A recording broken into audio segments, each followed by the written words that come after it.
ACB DGP Purnachandra గారు ఉన్నారు. బంగ్లాదేశ్లో రీసెంట్గా జరిగిన అల్లర్లో అసలు మిలిటరీ కానీ ఎవరు కంట్రోల్ చేయలేదు సార్. ఒక ప్రెసిడెంట్ కూడా హసీనా ఆవిడ పరిగెత్తుకుని వచ్చేసిందండి. ఈవిడేం చేసింది, ఈ హసీనా బిజినెస్ మెన్లకి టికెట్లు ఇచ్చింది. వాడు డబ్బులు ఇస్తారు, టికెట్లు కొనుక్కుంటారు. మన దగ్గర కూడా మనం ఆ వాతావరణం చూస్తూ ఉంటాం. రేవు పార్టీలో దొరుకుతాయి సార్. తర్వాత మత్తు పదార్థాలు అన్నీ కూడా, డ్రగ్స్ ఇవన్నీ కూడా ఎక్కువైపోయినాయి సార్ ఈ మధ్యన. ఇప్పుడు ఒక cinema hero is a big social influencer. ఇప్పుడు మేము చెప్పిన మాట వెళ్ళదు జనాలకి, వీళ్ళు చెప్తుంది వెళ్తారు. వీళ్ళు చెప్పాల్సింది సరిగ్గా చెప్పాలా. ఈ పోకిరి సినిమాలు తీసి హీరోయిజం చేసి పాత్రకు తప్పదు కాబట్టి నేను ఇట్లా పెట్టానని చెప్పి మళ్ళీ సొంతంగానేమో వాళ్ళు బీడీలు తాగరంట. బీడీ లాంటిది ఒకటి తయారు చేసుకుంటా అంట మహేష్. గుంటూరు కారం లావణ్య అన్న ఒక అమ్మాయి 11 సంవత్సరాలు ఈ రాజ్ తరుణ్ దగ్గర హీరో, సినిమా హీరో. అమ్మాయి ఏమంటుందంటే 11 సంవత్సరాలు నాతో పాటు కాపురం చేశాడు, లివ్ ఇన్ రిలేషన్, సహజీవనం చేశాము. ఇప్పుడు వేరే అమ్మాయితో ఉంటున్నాడు, నన్ను పెళ్లి చేసుకున్నాడు అని చెప్తుందండి. అప్పుడు కేసు అవుతా లేదా సార్? పెళ్లి చేసుకుంటానని నాతో శారీరకంగా కలిశాడు, నాకు మోసం చేశాడంటే కేసు అవుతుంది. పెళ్లి చేసుకోవడానికి గుళ్ళో పెళ్లి చేసుకున్నాడు అని చెప్పింది అనుకోండి, అది ప్రూవ్ చేయవలసిన బాధ్యత ఆ అమ్మాయి మీద ఉంటుందమ్మా. ఈ కేసుల్లో ఉమెన్కి ఎక్కువ అవకాశం ఇస్తారు. ఇది వాళ్ళ మాటని పోలీస్ తీసుకోవాల్సి వస్తుంది. వాళ్ళు చెప్పే మాట, నన్ను పెళ్లి చేసుకున్నాడు అని ఒక ఫోటో చూపించింది అనుకో.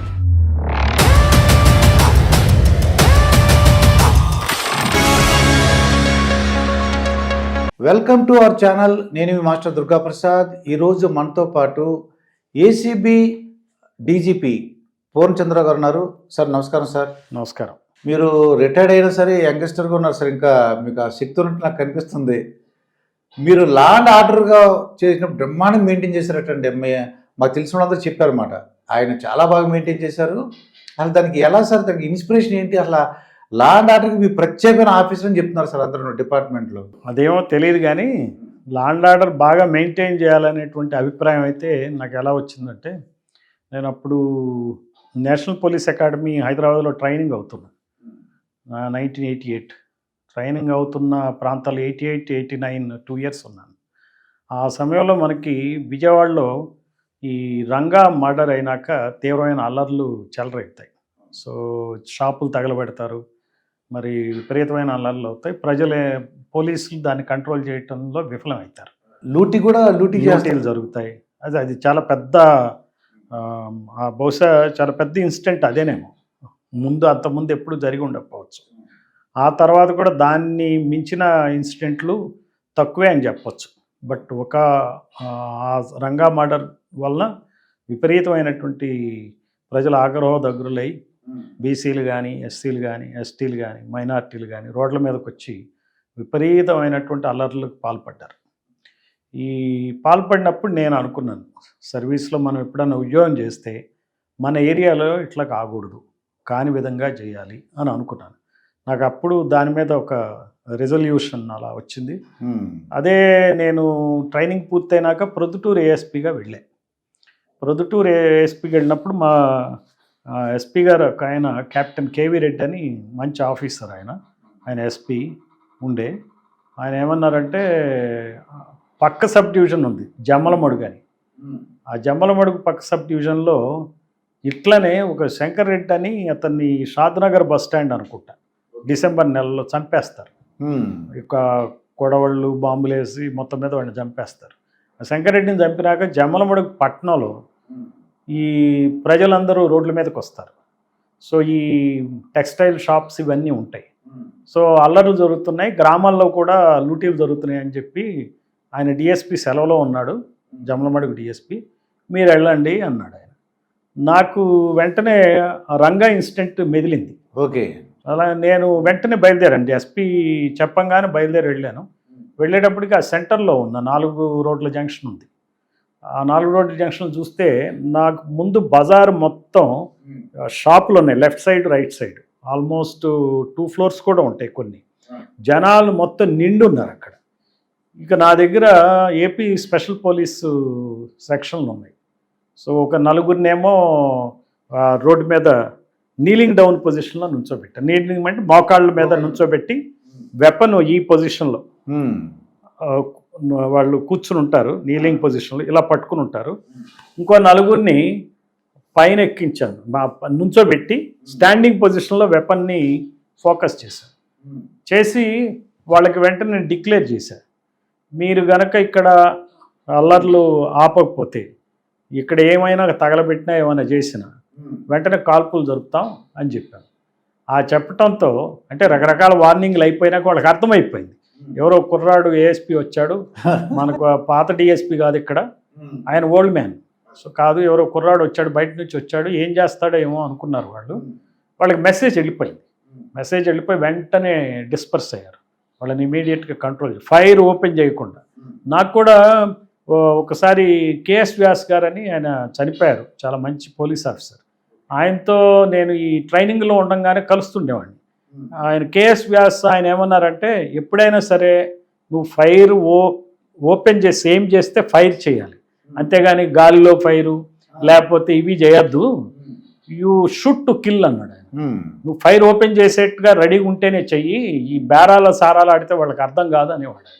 నేను దాని దృష్టిలో పెట్టుకుని స్ట్రైట్ ఫైరింగ్ పొజిషన్కి ఇచ్చేటప్పటికి వాళ్ళు పారిపోయారు. ఆ తర్వాత గంట సేపటికి ఈయన ఎస్పీ గారు కడప నుంచి వచ్చారు. వచ్చి చూశాడు, ఆయన సిచ్యువేషన్ కంట్రోల్ అయింది. ఆ ఇన్ఛార్జ్ డిఎస్పీ కూడా ఆయన ఎవరైతే ఉన్నాడో ఆయన బస్సులో దిగాడు, ఆయన సెలవు అయిపోయింది, దిగాడు. దిగి హైదరాబాద్ నుంచి వచ్చినట్టు ఉన్నాడు ఆయన. సో నన్నేమో గెస్ట్ హౌస్లో ఉండమన్నాడు. ఆయన వెళ్ళి చెప్పాడు, నువ్వు ఇంకెళ్ళిపో, నీకు పని అయిపోయింది అన్నాడు. అంటే నేను అనేది ఏంటంటే ఆ ఫర్మ్నెస్ అనేది నాకు చెయ్యాలి అనే ఐడియా వచ్చింది మాత్రం వంగవీటి మోహన్ రంగా ఇన్సిడెంటే కారణం. అయితే ఎందుకు పెళ్ళుబికింది ప్రజాగ్రహం అని చెప్పి దాన్ని కూడా నేను స్టడీ చేశాను. స్టడీ చేస్తే ఏమనిపించిందంటే, ఆ వంగవీటి మోహన్ రంగా నిరాహార దీక్ష కూర్చున్నప్పుడు దీక్షలో ఉండగానే అతన్ని కాల్చి చంపడం అనేది, లేకపోతే నరికి చంపడం అనేది, బాంబులేసి చంపడం అనేది అది చాలా దారుణమైన విషయం. అంటే ఒక వ్యక్తి నిరాహార దీక్షలో ఉండంగా జరిగిందంటే ఆ ప్రజలు దాన్ని ఒప్పుకోవాలి. ఆయన ఏదో సాధారణమైన వ్యక్తి కాదు. ఎందుకంటే జనాల్లో బీసీల్లో కానీ ఎస్సీల్లో కానీ ఆయనకి చాలా ఫాలోయింగ్ ఉంది అక్కడ. విజయవాడ కాపుల నాయకుడు అనుకుంటారు కానీ అది తప్పు అనుకుంటాను మీరు చెప్పిన దాన్ని బట్టి.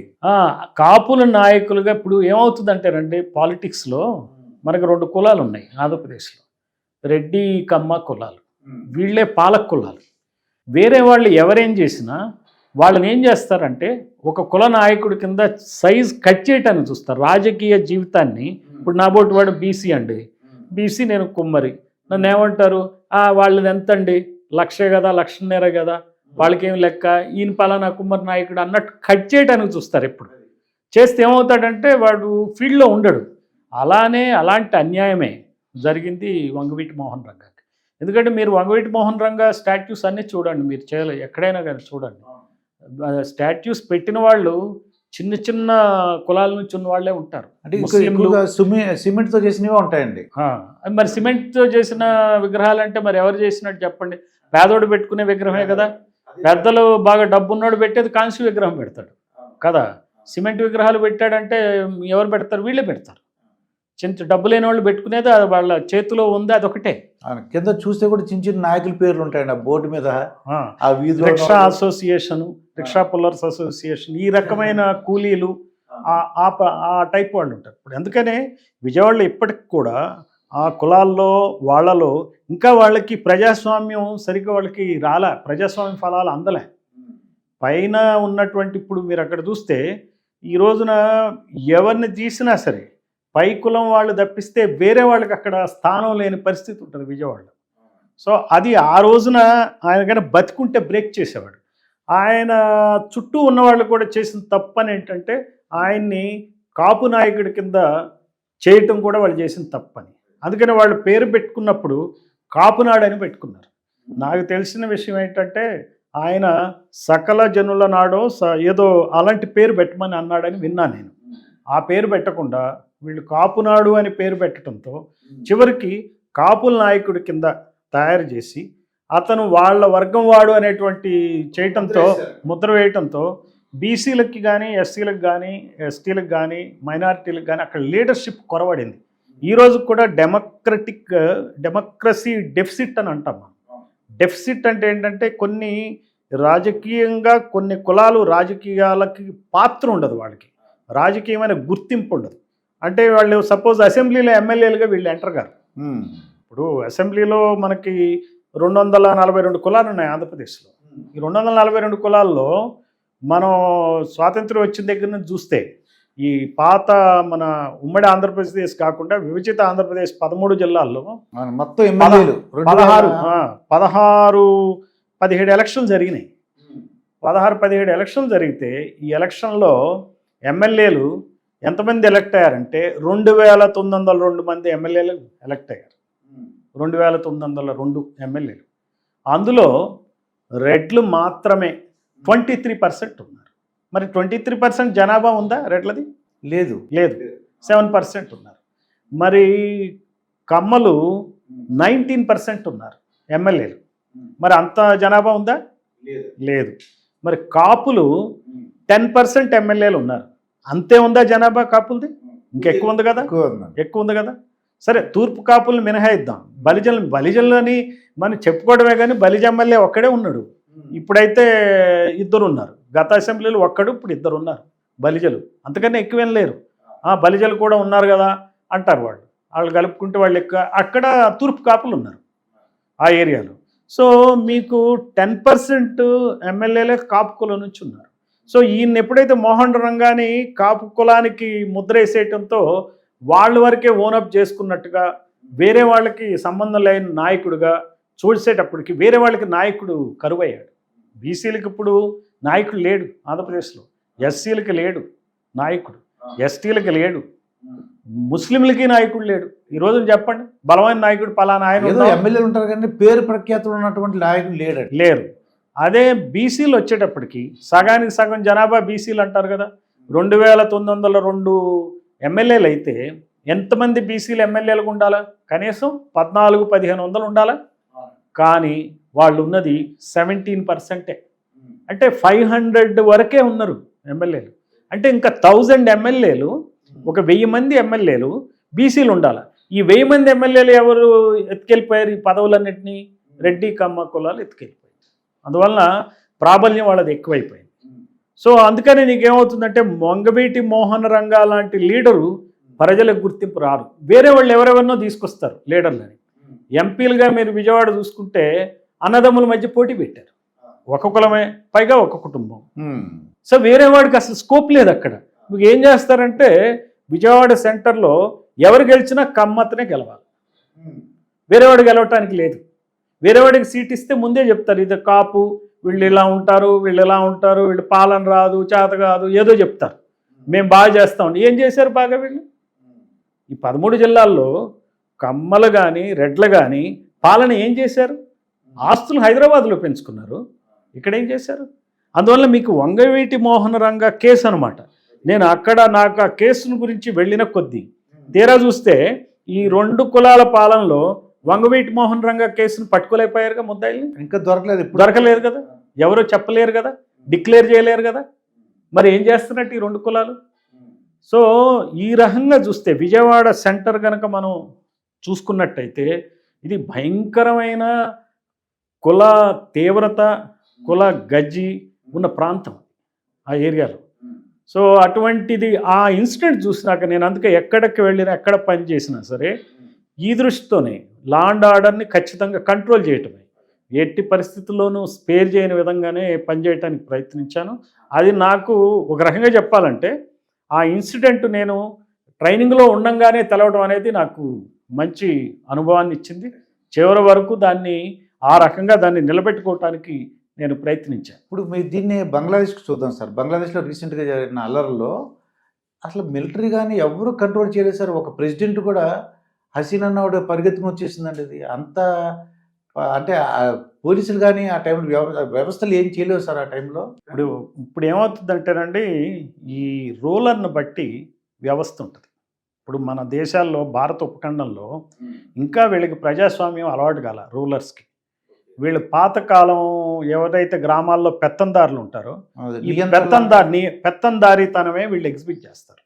పెద్ద లీడర్ అనుకోండి, ఆ పెద్ద లీడర్ తను అనుకుంటాడు, ఈ రాష్ట్రానికి పెద్ద అనుకుంటాడు, తన ఇష్టం అన్నట్టు విమ్స్ అండ్ ఫ్యాన్సీస్ తనకి ఇష్టం అయినట్టు నడుపుతుంటాడు. తన కులపు వాళ్ళకి అతను ఏంటి యాక్సెస్ ఇస్తాడు, వాళ్ళే వ్యాపారాలు చేసుకుంటారు, వాళ్ళ అటువంటి కులానికి చెందినట్టు అధికారులకే పెద్ద పోస్టులు ఇస్తారు, వాళ్ళ కులాలకు సంబంధించిన వాళ్ళే జడ్జిలు అవుతారు, ఆ కులాలకు సంబంధించిన వాళ్ళే మీడియా ఉంటుంది, బిజినెస్లు ఉంటాయి, ల్యాండ్ వాళ్ళ చేతుల్లో ఉంటుంది. మొత్తం వీళ్ళందరూ పోగు చేసి ఆ కుల పార్టీకి సంబంధించిన వాళ్ళకే వాళ్ళు ఫండ్ చేస్తారు, వాళ్ళనే మళ్ళీ సీఎంలుగా పిఎంలుగా ఎన్నుకుంటారు. ఇది హసీనా కూడా అంతే. మొన్న ఎలక్షన్లో ఎట్లా చేసింది ఆమె హసీనా, మీరు వెనక్కి తిరిగి చూసుకుంటే ఆమె చేసిన పని ఏంటంటే రిగ్గింగ్ చేస్తానే గెలిచింది, అవకతవకలు చేస్తానే గెలిచింది. సరే, ఎకానమీ ఇంప్రూవ్ అయింది. ఎవరి ఎకానమీ ఇంప్రూవ్ అయింది? ప్రజల ఎకానమీ కాదు, డబ్బున్నోళ్ళ ఎకానమీ. జీడిపి పెరిగింది. ఎవరిది? ధనికులు మరింత ధనికులయ్యారు, పేదవాళ్ళు అట్లనే ఉన్నారు. అందుకనే మొన్న ఎలక్షన్లో ఏం చేసిందంటే ఆవిడ చేస్తున్నటువంటి అవకతవకలు సహించలేక బిఎన్పి పార్టీ, ఖలీదా జియా నేతృత్వంలోని పార్టీ ఎన్నికలు బహిష్కరించింది. ఈవిడేం చేసింది, ఈ హసీనా బిజినెస్ మెన్లకి టికెట్లు ఇచ్చింది. వాడు డబ్బులు ఇస్తారు, టికెట్లు కొనుక్కుంటారు. మన దగ్గర కూడా మనం ఆ వాతావరణం చూస్తూ ఉంటాం. పెద్ద పెద్ద బిజినెస్ మెన్, నిన్న మొన్నటి దాకా అమెరికాలో ఉంటాడు అతను, ఎవరో పెమ్మసాని చంద్రశేఖర్. అవునండి. పెమ్మసాని చంద్రశేఖర్ వచ్చి కంటెస్ట్ చేస్తాడు, గుంటూరు ఎంపీ గెలుస్తాడు. 200-300 కోట్ల రూపాయలు పార్టీ వర్గాల ద్వారా పంచారని చెప్పి ప్రచారం కూడా జరుగుతూ ఉంది.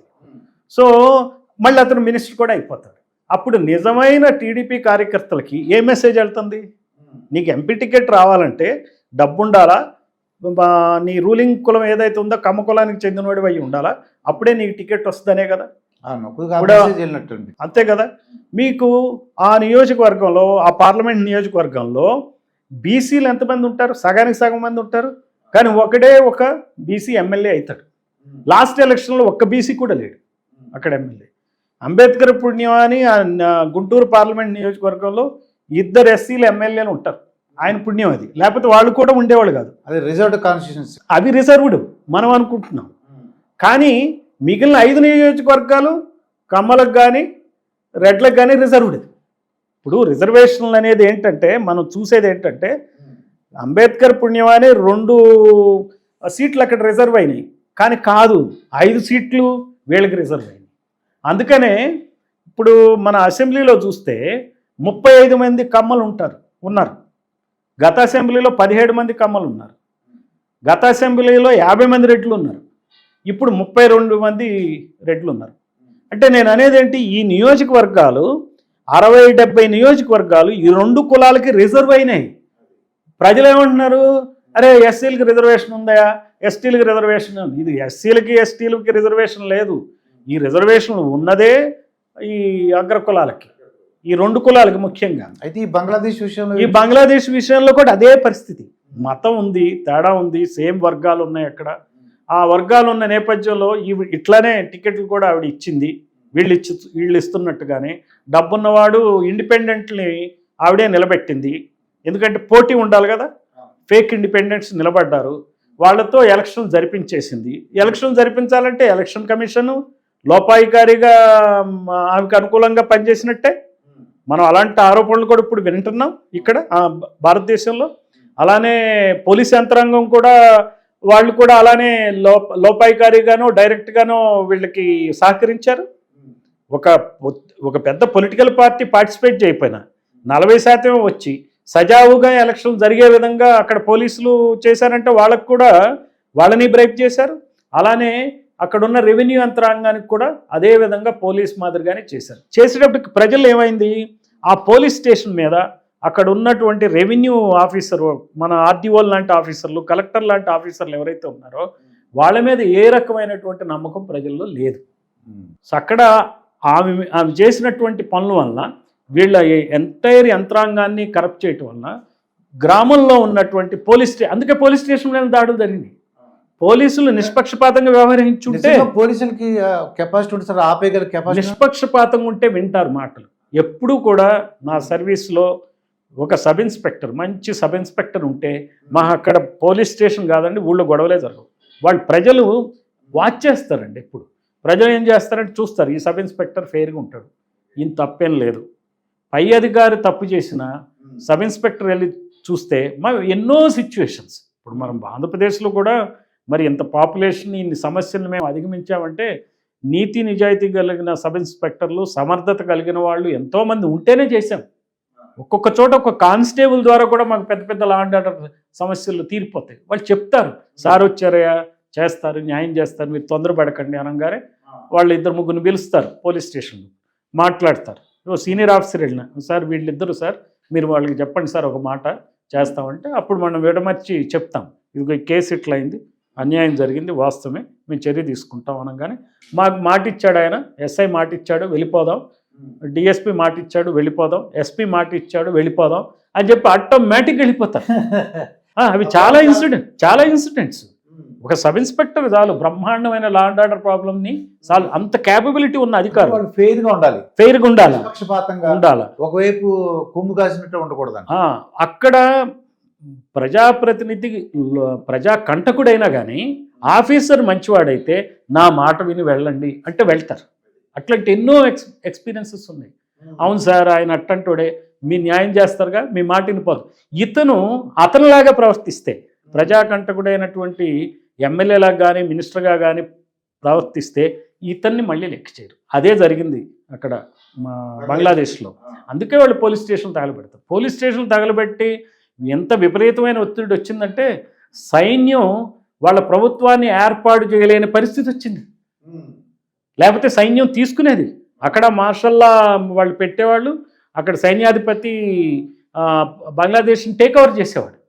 కానీ అతను టేక్ ఓవర్ చేయలేని పరిస్థితి ఉందన్నమాట. ప్రజలకి ఇది కూడా చెప్పారు, సైన్యం అధీనంలో ప్రభుత్వం ఉండకూడదు అని. వాళ్ళలో క్లారిటీ వచ్చింది. ఆ దెబ్బతో ఒక నోబెల్ బహుమతి గ్రహీత ఆయన మహమ్మద్ యూనస్, పొదుపు ఉద్యమం పితామహుడు, ఆయన్ని అనవసరంగా జైల్లో పెట్టి బాధ పెట్టారు. అప్పుడు ఆయన్ని అధ్యక్షుడి కింద చేయటం జరిగింది. అంటే నేను అనేది ఏంటంటే ఈ ఎక్స్పీరియన్సెస్ అన్నీ భారతదేశంలో ఉన్నటువంటి పాలకులు, పాలక కులాలు అర్థం చేసుకోవాలి.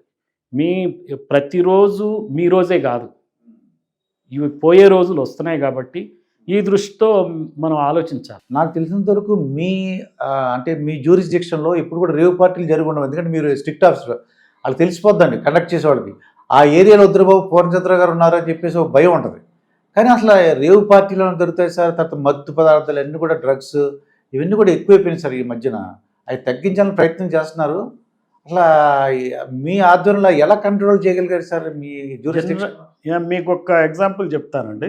నేను గుంటూరు ఎస్పీగా పనిచేశాను. అక్కడ ఎల్ఎల్ఆర్ క్లబ్ అని ఒకటి ఉంటుంది. అక్కడ అంతా మూతపరులు అందరూ ఆ క్లబ్లో ప్యాకెట్లు ఆడుతూ ఉంటారు. అట్లానే చిలకలూరుపేటలో క్లబ్ ఉంటుంది. సో అప్పుడు చంద్రబాబు నాయుడు ఆయన ముఖ్యమంత్రి. ఓకే. ఆయన ఏంటంటే ఈ క్లబ్బులు నడవకూడదు అనేటువంటి పాలసీ ఉండే. అప్పుడు మాకు కమ్యూనికేట్ చేశారు. సరే గవర్నమెంటే వద్దంటే ఎందుకుంటాయి. సో ఆ సందర్భంగా మా ఇన్స్పెక్టర్లకి చెప్పాను నేను, క్లబ్ నడిస్తే నువ్వు ఇన్స్పెక్టర్గా ఉండవు, సస్పెండ్ అయిపోవడం, నువ్వు ఇన్స్పెక్టర్గా ఉన్నావంటే అక్కడ క్లబ్లో నడవట్లేదు అనేది. అంతేగాని వెళ్ళటం, రైడ్లు చేయటం, ఎంతమందిని పట్టుకున్నాం అంతమందిని పట్టుకున్నాం పేపర్లో ఇవ్వటం, దానికి ఒక పబ్లిసిటీ చేయటం, తర్వాత నెక్స్ట్ డే మళ్ళీ కోర్టు నుంచి ఆర్డర్లు తెచ్చుకోవటం, rummy is game of skill అని చెప్పటం, సార్ ఇట్లా వచ్చింది సార్ కోర్టు ఆర్డర్ అంటే మరి ఏం చేస్తాం లేవయ్యా కంటెంప్ట్ కదా చేయమని అంటాం. ఇది వద్దు, డ్రామా వద్దు, నాకు జరగకూడదు అంతే. నువ్వేం చేస్తావు నాకు తెలియదు. నువ్వు ఉన్నావంటే క్లబ్ నడవకూడదు, క్లబ్ నడిచిందంటే నువ్వు ఉండవు, నేను పంపిస్తాను. కంట్రోల్ అయిపోయింది నిర్దాక్షిణ్యంగా. మీరు చెప్పినట్టు ఆ ఎస్ఐ స్ట్రిక్ట్గా ఉంటే లీడర్స్ కూడా అర్థమైపోద్ది. లీడర్స్కి అర్థమైపోయి ఆయన కరణం బలరాం ఆయనకు సంబంధించిన వాళ్ళు చిలకలూరుపేట క్లబ్ ఉంటే వాళ్ళు కూడా క్లోజ్ చేశారు. వాళ్ళకి అర్థమైపోద్ది.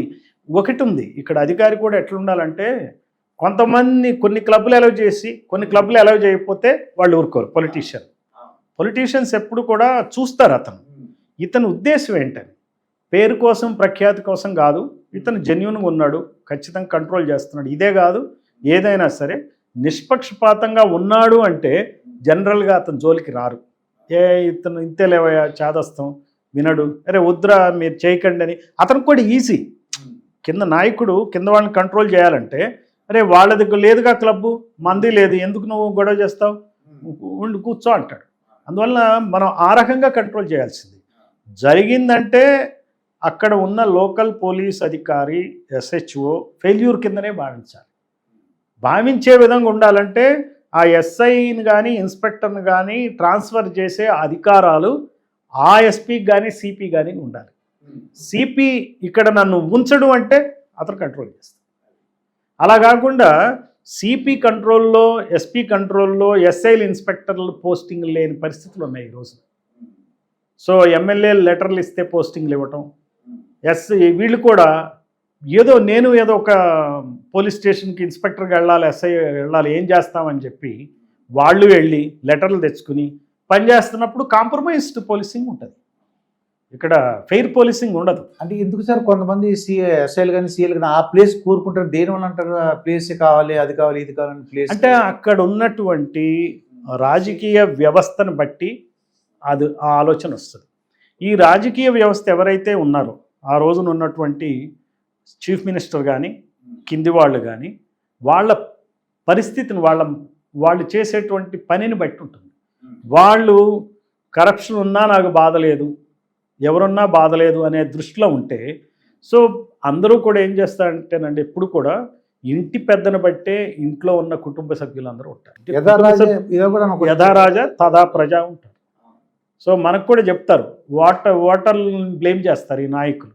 వాళ్ళు ఏమంటారు, ఏం చేస్తాం సార్, ఇప్పుడు డబ్బులు 2000 ఓటుకు 2000 మంది ఎవరు ఓట్లు వేయట్లేదు, అందుకే మాకు తప్పట్లా, మేము డబ్బులు పోసి ఎలక్ట్ అవుతున్నాం, ఆ తర్వాత మాకు తప్పట్లా, డబ్బులు అవినీతి సంపాదించాల్సి వస్తుంది, మళ్ళీ తప్పట్లేదు, నెక్స్ట్ ఎలక్షన్కి మళ్ళీ డబ్బులు కావాలి. వీడు ప్రతిదీ ఏం చేస్తాడు, ఇతనేమో గెలవాలనేది పెట్టుకుని, ఎలాగైనా గెలవాలని పెట్టుకుని పిల్లలకి బ్రైబ్ చేసినట్టు.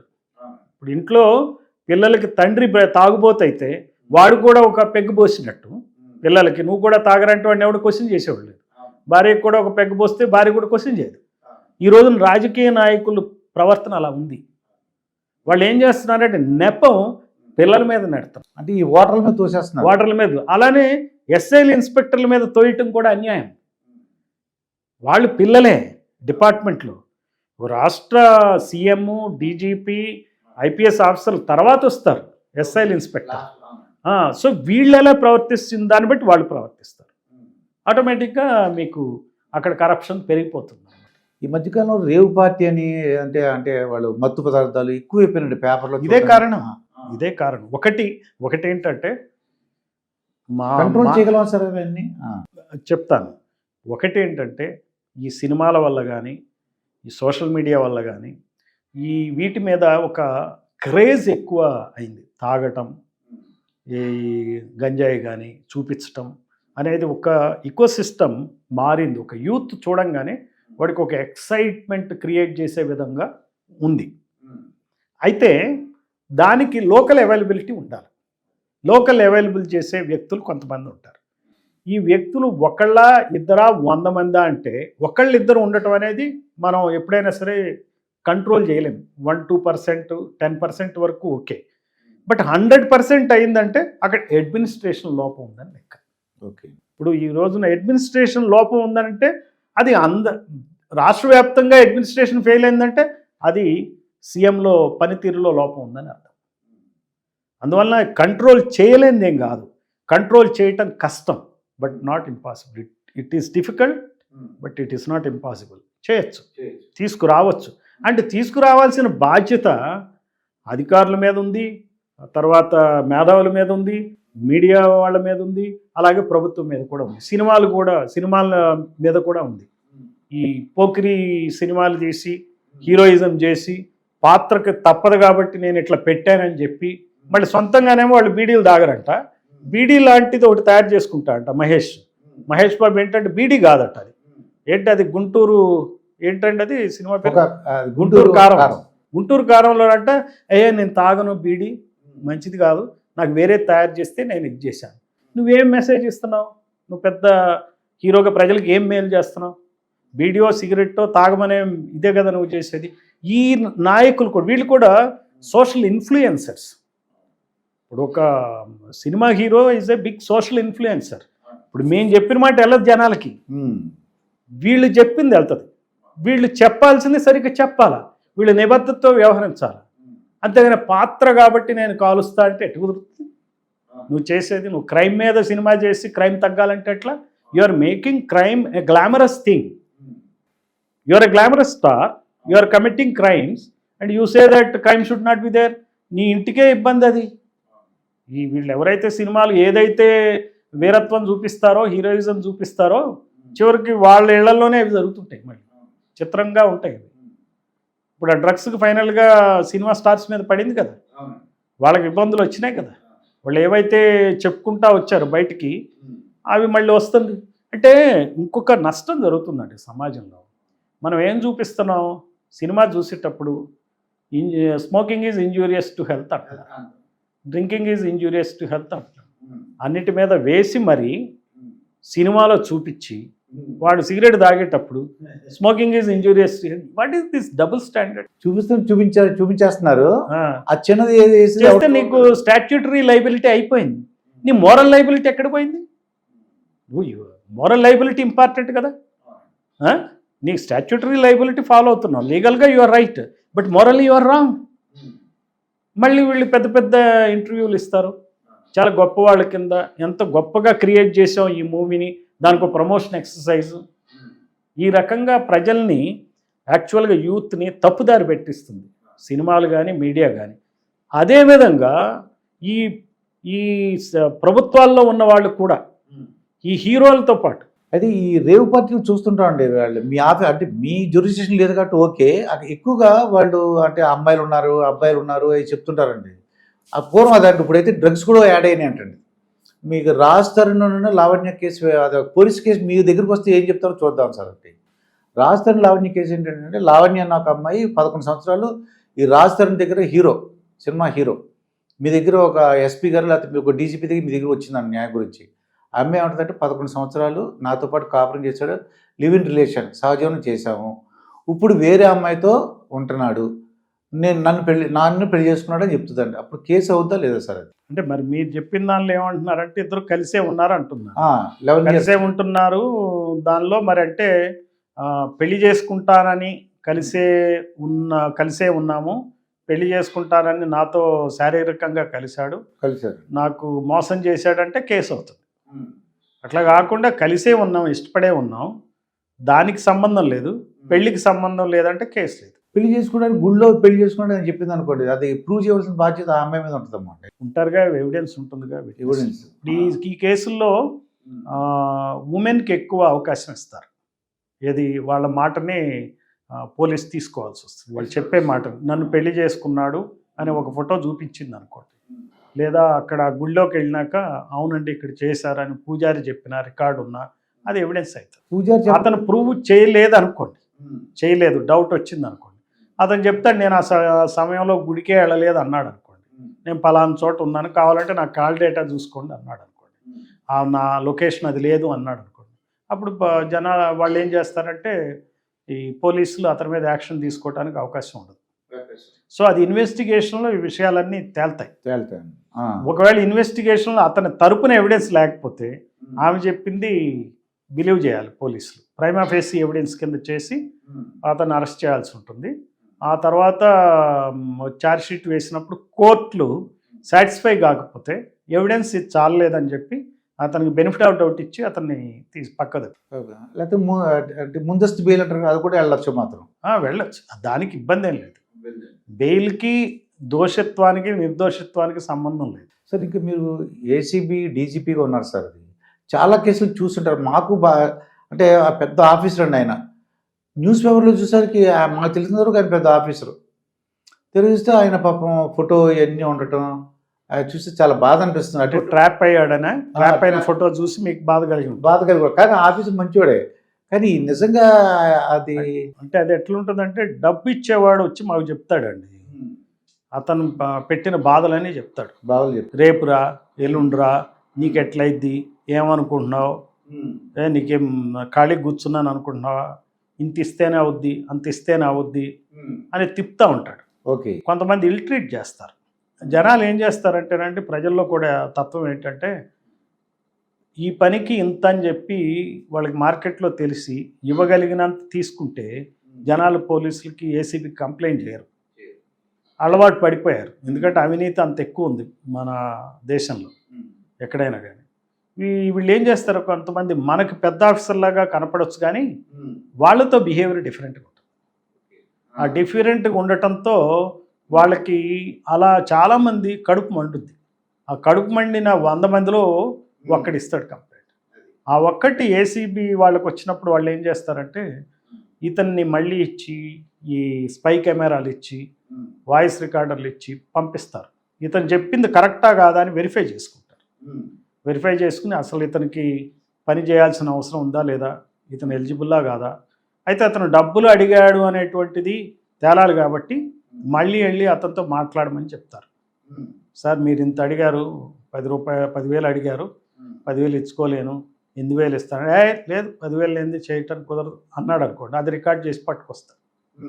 అది వింటారు ఏసీబీ ఆఫీసర్స్. అది డీజీ దృష్టికి తీసుకెళ్తారు. డీజీ దృష్టికి తీసుకెళ్ళినాక డీజీ ఖచ్చితంగా ఆదేశాలు ఇవ్వాల్సింది, ఆయన చేసేది ఏం లేదు. చిత్రం ఏంటో చెప్పమంటారా మీకు? ఇక్కడ ఈ కేసులు ఎలా ఉంటాయో, ఎస్సీల దగ్గర నుంచి ఎస్సీ అధికారులే డబ్బులు తీసుకుంటారు, రెడ్ల దగ్గర నుంచి రెడ్డి కాంట్రాక్టర్ నుంచి రెడ్డి ఇంజనీరే డబ్బులు తీసుకుంటారు, బీసీ దగ్గర నుంచి బీసీ అంటే డబ్బుల దగ్గర క్యాష్ లేదన్నమాట. డబ్బుల దగ్గర మాత్రం సమానత్వం ఉంది, కుల సమానత్వం ఉంది. డబ్బులు తీసుకోవటం, డిమాండ్ చేయటం, అసలు అక్కడెక్కడ కూడా ములాజా ఉండదు, ఏం మొహమాటం ఉండదు. మనవాడు కదా తగ్గిద్దాం, అది మనవాడంటే కొంచెం మర్యాదగా మాట్లాడవచ్చు, అంతేగాని డబ్బు మాత్రం ఇవ్వాల్సింది. సో అందువల్ల మీకు వేడేం చేస్తా అంటే ఏసీబీ ఖచ్చితంగా ట్రాప్ చేస్తుంది. అయితే ఇక్కడ మెయిన్ సమస్య ఎక్కడ వస్తుందంటే పోలీస్ వరకు ట్రాపులు చేసి బాగానే పెట్టినప్పటికీ గవర్నమెంట్లో ఈ కులాల వారీగా అన్యాయాలు జరుగుతూ ఉంటాయి. ఒకటి మనం ఆంధ్రప్రదేశ్లో ముఖ్యంగా చూస్తే మనకి చానాళ్ళు ఏకకుల పాలన నడిచింది. 1983 నుంచి 2 కులాల పాలన నడుస్తుంది. ఈ 2 కులాల పాలన వల్ల ఎలా వచ్చిందంటే ఒక కులం పాలిస్తున్నప్పుడు వేరే కులం వాళ్ళకి, చిన్న కులాల వాళ్ళకి అన్యాయం జరుగుతుంది. వాళ్ళు ఎవరు పట్టించుకోరు. ఏంటి, వాళ్ళ కేసులు తీసేస్తారు, వాళ్ళ కులానికి సంబంధించిన వాళ్ళ కేసులన్నీ తీసేస్తారు. ఇప్పుడు ఎక్స్ కులం ఉందని కూడా ఎక్స్ కులం ఆఫీసర్ ట్రాప్ అయితే అదే క్యాస్ట్ కాబట్టి ఇది ఆ కులం పాలన ఉంటే అతన్ని పోతుంది, అది రిలీఫ్ ఉంటుంది. అందుకనే 3-4 టర్ములు అయ్యేటప్పటికి ఈ 2 కులాల మీద కేసులు ఉండవు. ఇక ఎవరి మీద కేసులు మిగులుతాయంటే ఈ 2 కులాలకు సంబంధం లేకుండా బీసీలు, ఎస్సీలు, ఎస్టీలు, మైనారిటీలు వాళ్ళకు మాత్రం కేసులు ఎత్తేరు. ఈ కేసులు వాళ్ళు ఎస్కేప్ అయిపోతారు, పాలక కులాలు ఎస్కేప్ అవుతారు, 2 పాలక కులాలు వాళ్ళు ఎస్కేప్ అవుతారు, వీళ్ళ మీద కేసులు కంటిన్యూ అవుతాయి. నాకు తెలుసు ఒక ముస్లిం ఆఫీసర్ ఉన్నాడు, ఆయన గత 7-8 సంవత్సరాలుగా సఫర్ అవుతానే ఉన్నాడు, ఇక్కడ రిలీఫ్ ఇవ్వట్లే. అట్లా చాలామంది ఆఫీసర్స్ సతమతం అవుతున్నారు, ఏం చెప్పుకోలేకపోతున్నారు. ఇదే విధానం పోస్టింగ్లు కూడా సాగుద్ది. ఎప్పుడన్నా మీ లైఫ్లో షూటెడ్ సైట్ అని అంటే, ఎందుకంటే కాకినాడలో ఒకసారి జరిగిందనమాట అండి. ఆయన ఒక ఎస్పీ గారు ఏకే ఖాన్ గారు అనుకుంటున్నానండి, నాకు జ్ఞాపకం లేదు, వస్తుంటే ఆ ఇంట్లో లోపల ఒక అబ్బాయి వెళ్ళి తలుపులు వేసాడు, ఏదో చేయబోతున్నాడు అని ఒక సమాచారం అందించండి మాకు. న్యూస్ పేపర్ అప్పుడు అంటే సెల్ ఫోన్ లేవు, న్యూస్ పేపర్ వచ్చిన ఇన్ఫర్మేషన్ మాట. వెంటనే ఆ ఎస్పీ గారు అది వాకింగ్కి వస్తున్నాడటండి, తెలుసుకుని షూటెడ్ సైట్ ఆర్డర్స్ ఇచ్చారంటారు. అంటే అసలు ఏంటి సార్ అంటే రక్షించడానికి? బయట ప్రచారంలో అలా వస్తుంది కానీ స్పెసిఫిక్గా షూటెడ్ సైట్ ఆర్డర్స్ అంటూ ఏ సెక్షన్ లేదు. జనరల్గా ఏంటి ఉంటుందంటే ఒక చెప్పిన ఇన్సిడెంట్ నాకు తెలియదు, ఒకవేళ అది ఉన్నప్పటికీ కూడా జనరల్గా మీరు అన్నట్టుగా వింటూ ఉంటాం, టీవీల్లో రాస్తూ ఉంటారు, ప్రభుత్వం షూటెడ్ సైట్ ఆర్డర్స్ ఇచ్చింది అని అంటూ ఉంటారు. అంటే ఏంటంటే అది ఒక పోలీస్ ప్రిపేర్నెస్ని సూచిస్తుంది. సూచిస్తే ఆర్మ్డ్ పోలీసింగ్ నడుస్తుంది, ఆ ఇంట్లో ఒక అమ్మాయిని రక్షించడం కోసం చుట్టూ పోలీసులు ఉన్నారు, కాల్పులు జరిపోయినా సరే ఆమెను రక్షిస్తారు అనేటువంటి అభిప్రాయాన్ని క్రియేట్ చేయడానికి ఆ పదాలు వాడతారు. అయితే సాధ్యమైనంత వరకు ఎవరైతే దుండగుడు ఉంటాడో అతనికి ప్రాణాపాయం కాని విధంగానే పోలీసులు ప్రయత్నిస్తారు. బట్ ఒక్కొక్కసారి కొన్ని సందర్భాల్లో ప్రాణాపాయం కలవచ్చు, అతను చనిపోవచ్చు. అట్లానే షూట్ ఎట్ సైట్ ఆర్డర్స్ అనే దాన్ని మనం చూడాల్సి వస్తుంది. ఆ అమ్మాయిని రక్షించే ప్రయత్నంలో ఒక ఏదన్నా కాల్పులు అంటే కాళ్ళ మీద చేయాలనుకుంటారు. అదే తేడా వస్తే మాత్రం చనిపోవడానికి అవకాశం. ఏదైనా జరగచ్చు. అది సిచ్యువేషన్లో మనం ఏం చెప్పలేం. సార్ ఇప్పుడు మీరు ఈ ఎస్సీలు, ఎస్టీలు, బీసీలు అన్నీ కూడా వాళ్ళకు జరుగుతున్న అన్యాయాలు చెప్పారు సార్ నాకు. నిజమైన ఆఫీసర్లు అంటే కొంతమంది ఐఏఎస్లు, ఐపీఎస్లు కొంతమంది పార్టీలు స్టార్ట్ చేశారండి. లోక్సత్తా జయప్రకాష్ నారాయణ గారు కానీ, జేడి లక్ష్మీనారాయణ, ఆర్ఎస్ ప్రవీణ్ కుమార్, అటువంటి వాళ్ళు ప్రజలు నమ్మట్లేదు సార్. పాపం వాళ్ళు, నేను వాళ్ళతో ఇంటర్వ్యూ చేసినప్పుడు మేము ఎందుకంటే ప్రజలకు ఇష్టం లేదని కొంతమంది ఆఫీసర్లు నాతో అన్నారన్నమాట అండి. కొద్దిగా ఇంటర్వ్యూ ఇవ్వండి అంటే, లేదంటే ప్రజలకు పెద్ద అంటే అది ఇష్టం లేదు వాళ్ళకి, నేను ఇచ్చిన ఇంటర్వ్యూ దేనికన్నా అని అడిగారు మాట ఆయన. ఎందువల్ల అంటారు ప్రజల్లో ఒక నమ్మకమైన ఆఫీసర్లు, వాళ్ళు సిన్సియర్ ఆఫీసర్లన్నా అంటే ఎందువలన వాళ్ళు ఎన్నుకోవట్లేదు అంటారు? ఎలక్షన్లు అనేది ఒక పెద్ద ప్రక్రియ అండి. ప్రజల్లో ఆ నియోజకవర్గాల్లో ముందు ఆ నాయకుడు తెలియాలి. అక్కడున్న సమస్యల ఎడల అతనికి అవగాహన ఉంది అనేది ప్రజలకు అర్థం కావాలి. ప్రజల్లో అనునిత్యం ఉంటూ మాట్లాడుతూ చెప్తూ చేస్తూ ఉండి తను ఏ ఇజానికి కట్టుబడి ఉన్నాడో, కమ్యూనిజమా, బహుజనిజమా, లేకపోతే టీడీపీయా, కాంగ్రెస్సా ఏంటి అనేది వాళ్ళకి ప్రజలకు తెలియాలి. హిందుత్వవాదమా తెలిసినాక మెజారిటీ ప్రజలు వాళ్ళ ఇష్టాలను బట్టి ఆ టైంకి అక్కడ ఓటింగ్లో పార్టిసిపేట్ చేసే అవకాశం ఒకటి ఉంటుంది. అయితే మన రాష్ట్రాల్లో ఏమవుతుందంటే కులపరంగానే చాలా వరకు ఎన్నికలు జరుగుతూ ఉంటాయి. డబ్బు బాగా ఎక్కువ వాడుతూ ఉంటారు. సో మీరు చెప్పిన నాయకులు ఎవరు కూడా కులపరంగా కొంతమంది గట్టివాళ్ళు అయి ఉండొచ్చు, కానీ ఇలా ఈ పార్టీలు ఏవైతే ఇప్పుడు ఈ రోజున వేల కోట్లు కుమ్మరించి ఎలక్షన్ అదొక బిజినెస్ లాగా చేస్తున్నారు. ఆ రకంగా చేసేటువంటి పద్ధతిలో వీళ్ళు ఉండరు కాబట్టి ఆఫీసర్లు కూడా బహుశా అదే అభిప్రాయం కలిగి ఉండొచ్చు. మీరు అన్నది మీ మాటలను బట్టి నాకు తెలిసేది. నా వరకైతే నేనేమనుకుంటానంటే వాళ్ళ యొక్క ఆలోచనలు బట్టి వాళ్ళు మాట్లాడుతుంటారు. ఆఫీసరు ఎస్ఆర్ నో అని చెప్పడానికి రకరకాల కారణాలు ఉండొచ్చు. లేదా మరి సరైన ఛానల్ అయితేనే ఇద్దామనే దృష్టితో కూడా వ్యూస్ పెద్ద వస్తే ఇవ్వచ్చు, వ్యూస్ రాకపోతే ఇచ్చేం ప్రయోజనం ఉందని మాట కూడా దాటవేయవచ్చు. అంటే నాకు ఐడియా ఏంటంటే అండి, ఇక్కడ ఎందువల్ల అది ప్రజలకు ఇష్టపడలేదు, ఎందువల్ల నాకు అదే అనిపిస్తుంది. ప్రజలకు ఒకళ్ళని పెద్ద పెద్ద వాళ్ళు పోస్టులు ఉన్నప్పుడు ఎంత వాళ్ళు అంటే ప్రజలకు ఎంత సహాయం చేశారండి వాళ్ళు. ఇప్పుడు పాయింట్ ఏంటంటేనండి, పోస్ట్లో ఉన్నవాడు అవును సొంతంగా అతను ఏదో తన శక్తియుక్తులతో అతను ఏం చేయలే. అదేంటారా, పోస్టు ఉండటం వలన ఒక అవకాశం దక్కింది అతనికి. ఈ ప్రజాస్వామ్యంలో మీడియా కానీ వాళ్ళు ఒక ప్రామినెన్స్ ఇచ్చారు. ఈయనేదో ఆఫీసరు బాగా పనిచేస్తున్నాడు, ఆ నేరాలను అరికడుతున్నాడు, ఈ నేరస్తులను పట్టుకుంటున్నాడు అని కానీ, ఐఏఎస్ ఆఫీసర్ అయితే ఇదిగో ఈ పని బాగా చేశాడని కానీ వాళ్ళు ప్రజలకు తెలియజెప్పడం కోసం చేస్తారు. కొంతమంది రాజకీయ పార్టీలు కూడా అటువంటి అధికారుల యొక్క ఏవైతే పనులు ఉన్నాయో వాటిని జనాలకి తమకు అనుకూలంగా మలుచుకుని కూడా ప్రచారం చేసుకుంటారు. ఈ ప్రాసెస్లో ఆ అధికారి నిజంగా తను గొప్పవాడిని అనుకుంటే పొరపాటే. ఇది ఆ పోస్ట్ యొక్క గొప్పతనం. అది అంతేగాని ఆ అధికారి గొప్పవాడు కావచ్చు, కానీ పోస్ట్ కన్నా కాదు. సో ఎప్పుడైతే పోస్ట్లో ఉండమో ఆ అధికారి ఎంత గొప్పవాడో అంత గొప్పవాడికే ప్రజలు ఇచ్చేస్తారు. అదనమాట. ఇంకోటి ఏంటంటే సార్, ఇక ఐఏఎస్ ఐపీఎస్ వాళ్ళ పిల్లలు చాలా తక్కువ మంది అవుతున్నారు సార్. ఆ ఇంట్రెస్ట్ చూపించట్లేదు. నేనేమనుకుంటున్నా, నా పర్సనల్ మాట, మా నాన్న ఎప్పుడు అలా ప్రజలకు తిరుగుతుంటాడు, ఆ ఇంట్లో పట్టించుకోడు అని వాళ్ళకైనా వాళ్ళైనా ఇబ్బంది పడతారా ఏంటి? చాలా తక్కువ మంది అవుతున్నారండి. ఎక్కువ 100% అవ్వట్లేదండి. ఐఏఎస్ కానీ ఐపీఎస్ ఆఫీసర్లు వాళ్ళ పిల్లలు వేరే జాబ్లకు వెళ్ళిపోతున్నారండి, అమెరికా వెళ్ళిపోతున్నారండి. కానీ మీకేమన్నా ఇప్పుడు అయిన ఐఏఎస్ ఐపీఎస్ ఆఫీసర్ల తల్లిదండ్రులు ఏమన్నా ఐఏఎస్ ఐపీఎస్లా కాదు మరే?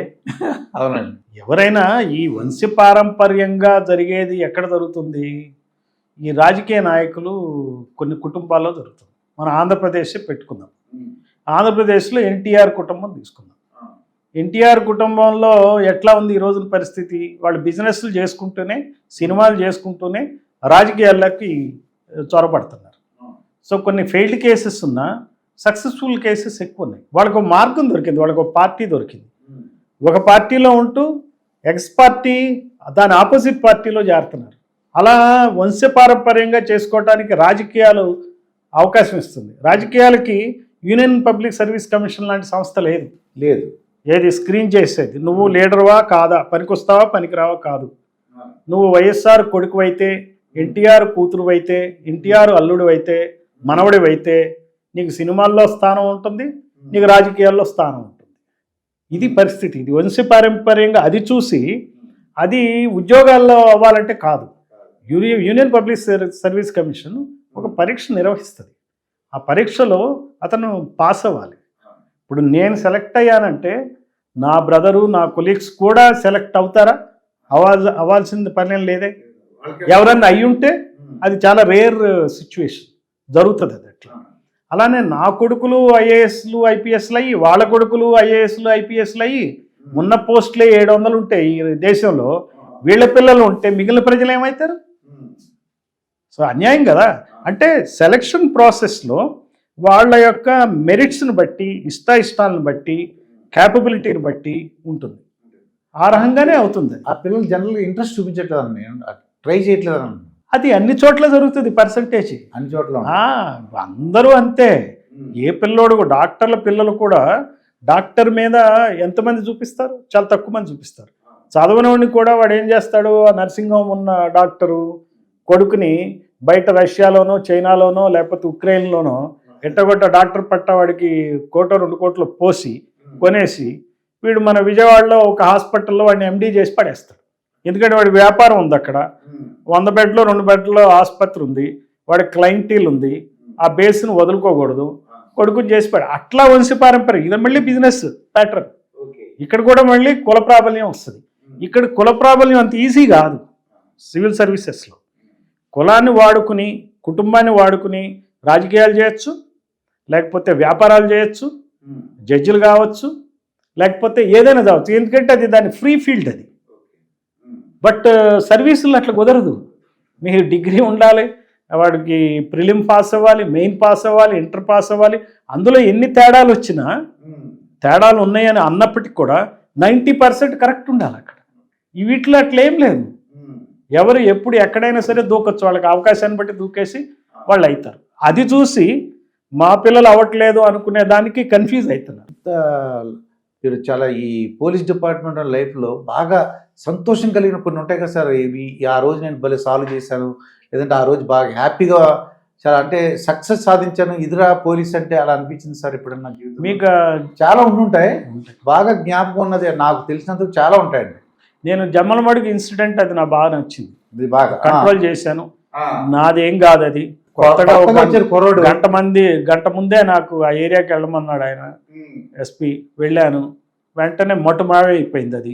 అసలు అక్కడ ఏం ఇన్సిడెంట్ లేదు. చాలామందిని అరెస్టులు చేసి వాళ్ళకి అప్పచెప్పేసి నేను వచ్చేసాను. అట్లాంటి ఇన్సిడెంట్స్ కోకొల్లలు ఉంటాయి. మాకు డిఫరెంట్ కేసెస్ ఉంటాయి అట్లాంటివి చెప్పాలంటే. ఇప్పుడు సపోజ్ ఈ తెలంగాణ యాజిటేషనే ఉంది. నేను IG law and order Warangal area మొత్తం నేనే చూశాను.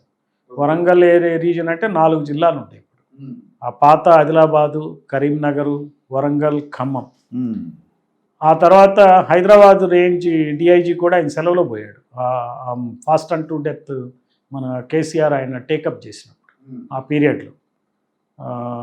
అది ఎప్పుడండి? నవంబర్ కదా, నవంబర్ డిసెంబర్ 2009లో. సో ఆ ప్రాంతంలో ఆయన నవంబర్ 28 అనుకుంటా ఫాస్ట్ అండ్ టు డెత్ ఆయన డిక్లేర్ చేసింది. సో అది సిద్దిపేటలో జరగాల్సి ఉండే. ఆ పీరియడ్లో ఈ 5 జిల్లాలు హైదరాబాద్, రంగారెడ్డి కానీ, నల్గొండ, తర్వాత నిజామాబాద్, మహబూబ్ నగర్, ఈ Hyderabad part of the Hyderabad city commissionerate, Cyberabad తప్పించి మిగిలిన ప్రాంతం అంతా రంగారెడ్డి జిల్లా, ఇవన్నీ కలిపి 9 జిల్లాలకి నేను ఇన్ఛార్జ్ ఉన్నాను. సో మేము ఒకటే లక్ష్యంతో పనిచేసాము. లక్ష్యం ఏంటంటే ఎక్కడా కూడా ఒక్క ఫైరింగ్ ఇన్సిడెంట్ జరగకూడదు. దీనికి కూడా స్ఫూర్తి వంగవీటి మోహన్ రంగా ఇన్సిడెంటే. అంటే అది ఎట్లా అంటారు మీరు? వంగవీటి మోహన రంగ నేను ఇంతవరకు ఎవరికి చెప్పలేదు ఇది. ఓకే. ఆయన ఫాస్ట్ అండ్ టు డెత్లో ఉండగా, ఆయన నిరాహార దీక్ష చేస్తుండగానే ఆయన్ని చంపేశారు. ఈ రోజున ఇక్కడ తెలంగాణలో ఏమైందంటే, ఎప్పుడైతే కేసీఆర్ నిరాహార దీక్షకు ఆయన పూనుకున్నాడో ఆ సమయంలో విపరీతమైనటువంటి ఉద్రిక్త వాతావరణం నెలకొనింది. సిద్దిపేటలో ఆయన కూర్చునే చోట చాలామంది జనాలు మొబిలైజ్ అయ్యి అక్కడ నిరాహార దీక్ష స్థలానికి చేరేటువంటి పరిస్థితులు ఏర్పడినాయి. ఆయన కనుక అక్కడ కూర్చున్నట్టయితే, ఈవెన్ ఆయనే నన్ను తీసుకెళ్ళండి అయ్యా హాస్పిటల్లో చేర్పించండి చాలు నాకు అన్న ఆయన అనకపోయినా, మేమే చేయాలనుకున్నా అక్కడి నుంచి ఆయన తీయలేని పరిస్థితి ఏర్పడింది. ఎందుకంటే ఈ జనాలు ఎవరు ఒప్పుకునేవాళ్ళు కాదు. ఒప్పుకున్నప్పుడు ఆయన ప్రాణానికి హాని జరిగేది. ఆ తోపుల స్లాట్లో మేము ఏదో ఒకటి చేసేవాళ్ళం. మేము దానికోసం చాలా స్పెషల్ ఎక్సర్సైజెస్ చేసాం. ఒక స్పెషల్ టీమ్ని ఏర్పాటు చేసాం. గ్రేహౌండ్స్ ఆధ్వర్యంలో డ్రిల్స్ నిర్వహించాం. ఆయన నిరాహార దీక్షలో ఉంటే ఆయన్ని బయటికి ఎట్లా తీసుకురావాలి అనే దాన్ని వ్యూహాన్ని తయారు చేసుకున్నాం. ఎందుకంటే అక్కడ సిపిఐఎంఎల్ జనశక్తికి సంబంధించిన లెఫ్టిస్ట్ వాళ్ళు కూడా చేరుతున్నారు. చేరే నేపథ్యంలో ఏంటంటే, వాళ్ళు జనరల్గా కొన్ని శక్తులు ఎలా పనిచేస్తాయంటే, చావో రేవో మనం మంచి అడ్వాంటేజ్ అనుకుంటారు తీసుకుంటారు. మీరు పొట్టి శ్రీరాములు అలాగే అయింది. పొట్టి శ్రీరాములు చనిపోయే వరకు అప్పుడు ఉన్నటువంటి నాయకులు కూడా శ్రద్ధ తీసుకోలేదు. విరమింపజేస్తే పొట్టి శ్రీరాములు ఆ రోజు బతికుండేవాడు. ఆయన అసలు ఆ నిరాహార దీక్షని వదిలేయాలనుకున్నప్పటికీ వదిలేయలేని పరిస్థితిలో ఆ రోజున ఆయన నిరాహార దీక్ష చేశాడు. తత్ఫలితంగా ఆయన పాపం చనిపోయాడు. ఇక్కడ కూడా ఆ పరిస్థితులు రావచ్చు అని, రెండు అటాక్ జరగచ్చు వంగవీటి మోహన్ రంగా మీద, వేరే వాళ్ళు ఏదో ఆయన ప్రాణాలకి ఏమైనా చేయొచ్చు అని చెప్పి మేము విపరీతమైనటువంటి ప్లానింగ్ చేసుకుంటాం కేసీఆర్ గారి మీద. కేసీఆర్ ఆ సందర్భంలో మేము ఆయన్ని అక్కడే కరీంనగర్లో అరెస్ట్ చేయడం. ఆయనకి ఈ విషయం తెలుసు, అక్కడికి వెళ్తే మనకి ఇబ్బంది అవుతుందని. మేము అరెస్ట్ చేయగానే ఆయన కూడా మాకేమీ అడ్డు చెప్పాలి. ఆయన తీసుకొచ్చాం.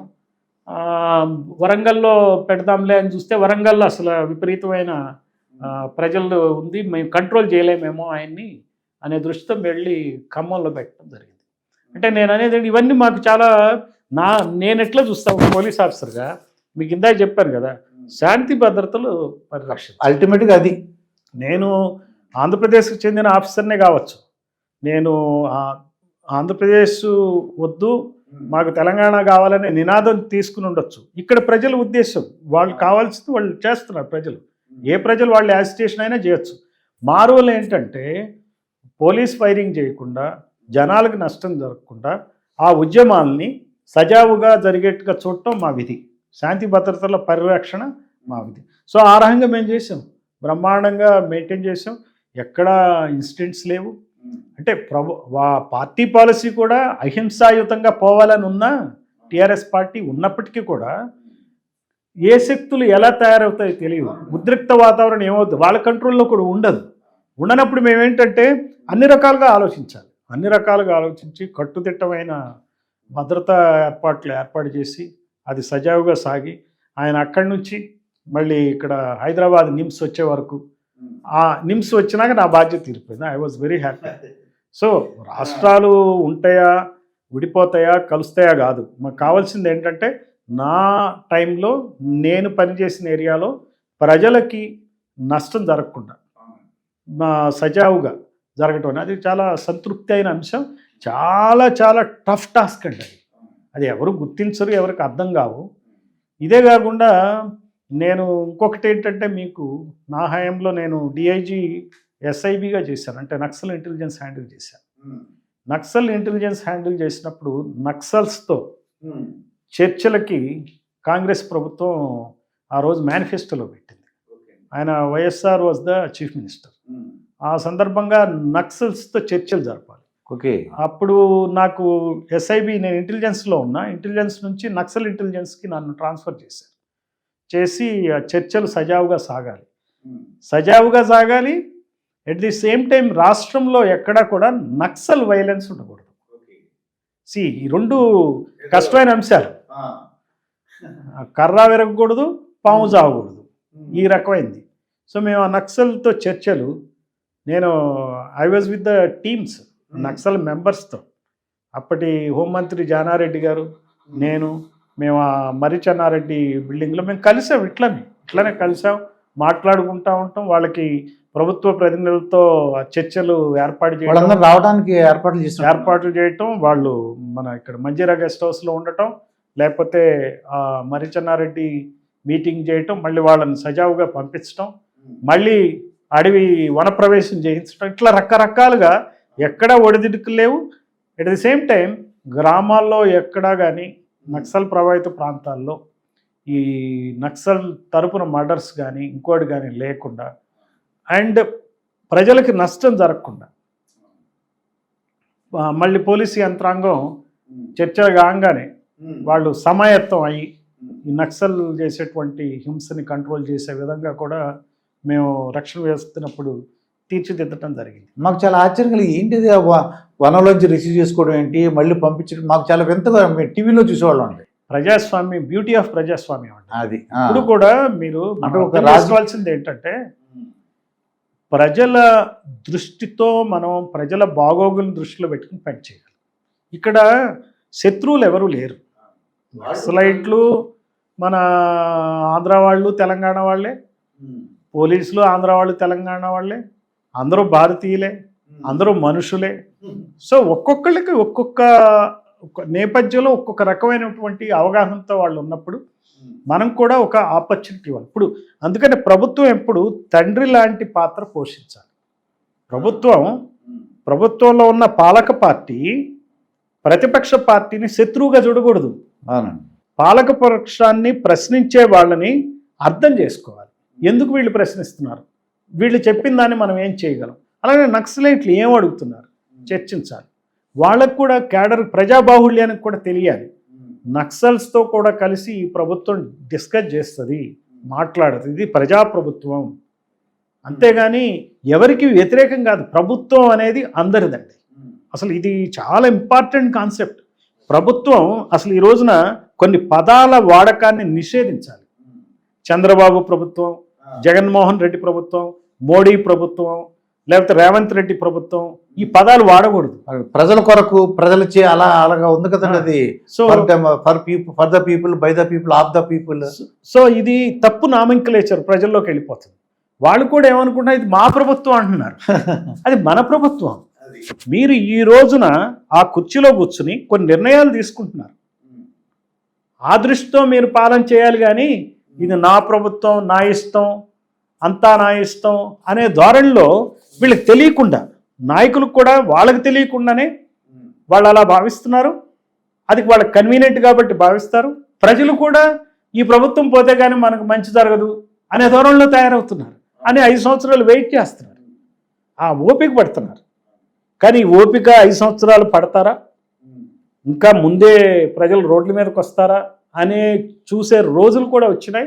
దానికి బంగ్లాదేశ్ ఉదంతమే తార్కం. సార్, ఇప్పుడు ఒక డాక్టర్ గారు ఒక వైఫ్ని, 2 పిల్లలండి, ఒక అక్రమ సంబంధం, ఒక నర్సుతో సంబంధం ఉండి ఒక యాక్సిడెంట్లో సృష్టించి యాక్సిడెంట్లో చనిపోయినట్టుగా చెప్పారు. కానీ ఆ తర్వాత ఇన్వెస్టిగేషన్లో ఆయనే మత్తు ఇంజెక్షన్ ఇచ్చేసి, ఏదో ఒక విషపు ఇంజెక్షన్ ఇచ్చేసి పిల్లల్ని చంపేయడం, వైఫ్ని చంపేశాడండి.